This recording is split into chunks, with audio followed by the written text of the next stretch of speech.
pues muchísima gente, yo diría que cientos de miles de personas. Todavía estamos por saber cuál es la cifra que da el gobierno iraní, pero realmente, aunque nunca llega a ser tan multitudinario como lo fue ese gran funeral del general Qasem Soleimani en enero de 2020, que fue tal vez una de las cosas más grandes que ha vivido Irán después de la muerte del ayatolá Khomeini. Sí fue un funeral bastante grande. Por mucho tiempo caminaron las personas por esa avenida en Gelab dándole la despedida a Ibrahim Raisi y a quienes lo acompañaban, que muy temprano en la mañana esos féretros estuvieron en la Universidad de Teherán, donde históricamente hasta hace muy poco se hacía allí la oración de los viernes en la capital del país, y allí el líder supremo oró frente a los féretros acompañado de la alta alfera de la República Islámica.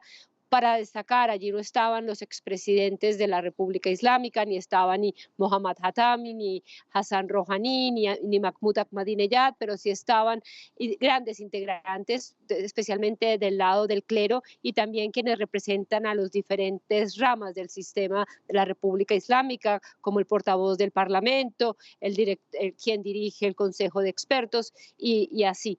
Pero lo que vimos fue en muchos de ellos una gran tristeza. La gente decía, muchos de ellos, que estaban en shock, pero también hay que aclarar y distinguir muy bien quiénes hacen parte de esa gran demostración, y es realmente un sector de la población que apoya muy fuertemente al sistema, que son los electores de ese sector radical y conservador, que es el que dirige y tiene el control del Estado actualmente. La mayoría de mujeres que veíamos estaban con ese chador negro, muchos de ellos hacían parte del sistema, y esa otra parte de la sociedad que sale a protestar, que pide por reformas, allí no estaba presente. Sinceramente no pude encontrar la paz desde que conocí la noticia. Vine a Teherán desde otra ciudad. La gente a mi alrededor me decía que no viniera, que sería difícil, pero no pude encontrar la paz. Sentí que lo mínimo que podía hacer era acompañarlo. Era lo mínimo que podía hacer. Estoy feliz de estar aquí y por eso doy gracias a Dios. También me consuela el hecho de que el líder supremo está aquí también y tengo fe en él. Estoy segura de que el camino del señor Raisi continuará. El pueblo iraní es valiente. Catalina, veíamos las imágenes suyas en medio del río de personas que acompañaban esta caravana y nos contaba también que no solo son personas de Teherán, sino también fuera de Teherán. ¿Cuál es la importancia del presidente en el régimen iraní? Es la segunda persona en importancia en el sistema. Recordemos que esta República Islámica está gobernada por esta figura del líder supremo de la revolución, que se escoge o que lo eligen un consejo de expertos de 85 clérigos que son elegidos por voto popular, y el presidente sí es elegido por voto popular en una figura que es bastante controvertida, porque uno de esas instituciones de la República Islámica, el Consejo de Guardianes, conformado por 12 clérigos, la mayoría de ellos, o juristas islámicos, seleccionan quiénes son esos candidatos que pueden luego ir a presentar su nombre ante la población. Y en ese proceso de selección siempre termina por haber muchísimas críticas, y por el sistema encerrar y escoger quiénes son esas personas que pueden llegar a ocupar este cargo. De ahí las grandes críticas a Ibrahim Raisi.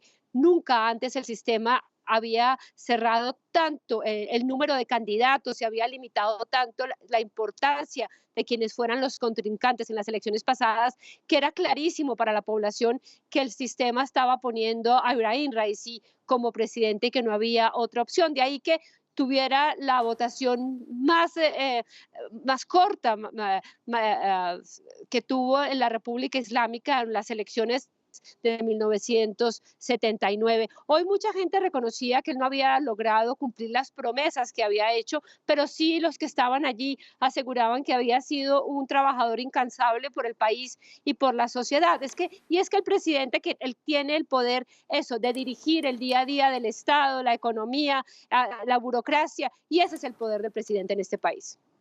Ahora se vienen ya elecciones, Catalina, de acuerdo a lo establecido, ante la ausencia del presidente. ¿Quién es Mokber y quién podría reemplazarlo en estos comicios del 28 de junio? Bueno, Mohammad Mokbar es el primer vicepresidente de este país, y por según la Constitución, es él el que tenía que asumir el cargo de presidente en el momento que faltara, como así lo decidió el líder supremo de la revolución. Es un hombre con una larga trayectoria en el sistema de la República Islámica, especialmente al lado del líder supremo, ha dirigido una de las instituciones más importantes relacionadas con la oficina del líder, que es CETAD, es un conglomerado económico que tiene muchísimas ramas en este país, maneja miles y miles de millones de dólares y él lo dirigió por 14 años y también codirigió luego una fundación de caridad que también está relacionada con el líder supremo. Así que es bastante cercano a Ali Khamenei, pero lo que veremos ahora es quiénes serán los candidatos que van a presentar su nombre a ese Consejo de Guardianes que hablaba anteriormente. No está muy claro quién sea el representante de ese sector conservador y radical al que pertenecía Raisi. No es un sector que esté unido, en absoluto, tienen bastantes disputas entre ellos, y así que mucha gente empieza a hablar de diferentes nombres, por ejemplo, el portavoz del Parlamento, Mohammad Galibaf, o otros nombres, pero realmente no hay nada concreto. Estamos en un momento en el cual lo que venga será sorpresa y también a la espera de si Irán decide volver a abrir ese espectro político y volver a dejar que moderados y reformistas presenten su nombre a las elecciones, algo que no pasó en las últimas elecciones. Sin embargo, esto por la situación de Irán actualmente y la situación política y dentro del sistema se ve aún más difícil.